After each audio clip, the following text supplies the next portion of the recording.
Hi guys, welcome back. Okay, so if it's your first time tuning in, my name is Cara. Yes, and today is my birthday. Yes, today is my birthday. So I'm so happy to be here. I love you guys so much. Thanks for your well wishes and everything, or messages on WhatsApp, on Facebook and Instagram. My husband's families that called me, sang happy birthday to me. My friends called me, sang happy birthday to me. My friends' kids sent me voice notes of saying happy birthday, auntie. I love everything, okay? And also my kids, my 3 girls, they had a surprise for me, which I didn't know. Husband was just, a bit jittery. I was like, what's going on? What's up with you? And he just goes straight to the door and opens it. And straight comes in my 3 girls with a birthday cake and a lovely message on the card. And they came in, sang happy birthday to me. And my daughter, she wrote lovely words in our native language, Yoruba. And I was blown away and I was so happy. So yes, this was an amazing surprise, really. I'm humbled. I feel so loved. Thank you. Thank you so much. Right. So this is me talking to you this weekend. It's a Sunday. Yes. And I want to talk about my part 2 about when I traveled. Okay. So when I traveled to Lagos and coming back wasn't easy. I spoke about the fire that broke in the airport, MMA, Murtala Muhammed International Airport in Lagos. I was trying to catch flights back from Lagos to UK to be with my family. As you can tell, my birthday, which is today, I was like, what am I gonna do? Like, it's the 26th, like I need to fly, okay? So yeah, so I thank God for being my family to enjoy my family's presence and celebrate, and also to celebrate my birthday with my family, yes, in the UK. Right, so part 2 of what happened. So when I concluded the last part, I said that my brother-in-law was able to get me an Uber, airtime to book an Uber and everything to be able to come back. And then I had to come back to the airport the next day. So when I got back to the airport the next day, I got there before 4 o'clock and the queue was long, okay? The queue was so long. People were determined that they're going to fly, all right? So I thought I was early, but no. Bear in mind, they told her to come back 4 o'clock the next day, okay? So what I had done is I called my friend and she was on the line speaking to KLM. I was on WhatsApp talking to KLM, all right? So they offered me Air France or Lufthansa. So I decided to take Lufthansa instead because bear in mind when I was on the queue the previous 2 days, it was either Air France or KLM. They were both on one queue. I didn't want to go through that anymore. I just thought... And let me just tell you, when I got to the airport, I was on KLM's queue and I was thinking, okay, so I'm early. And then when I was in front, because one of the head of the department, of the airline in the airport said, if your flight is on the day, which that was on the 25th, come to the front. Like he ushered us to another line, and I followed and I was right in front of the guy that was behind me. Said form 2 lines. Then we get to the front. I was so happy, so just that, yes, okay, fine, this is 6 o'clock. I am going to, check in and everything.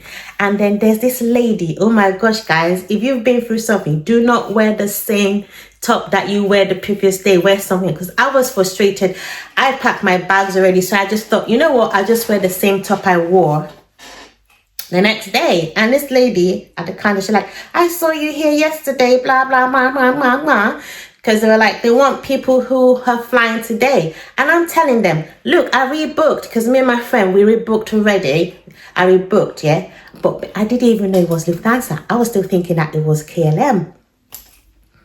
So, because KLM booked me, okay? You get it? Right? They didn't even tell me that, oh, check again, it's Lufthansa. Nothing. I think I saw it powered by Lufthansa, but I just thought, okay, probably because.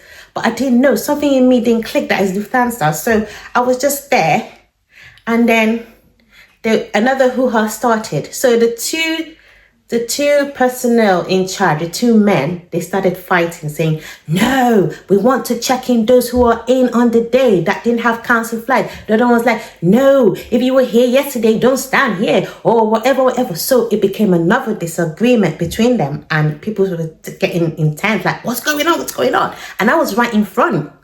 So the other lady that was saying, oh, you were here yesterday, blah, blah, blah. But I'm like, look at my ticket. It's signed for today. It's a today's ticket. That's what you want. Booked for today. So when they were calmed down, yes. Then she looks at my ticket and she goes, you are booked with Lufthansa. You have to go to Lufthansa, to the other airline, all the way on the other end. And I was there when they started queuing for Lufthansa. I was right there. I saw them open their slot. I saw them open their desk, and it didn't click that was flying with them. I became miserable. I'm like, oh my gosh, this is the third time in the airport. What am I going to do? So they said, don't worry, you need to do profiling. We need to weigh your luggage. So even if you come to the front, we can't help you. The lady said you have to go all the way to the back.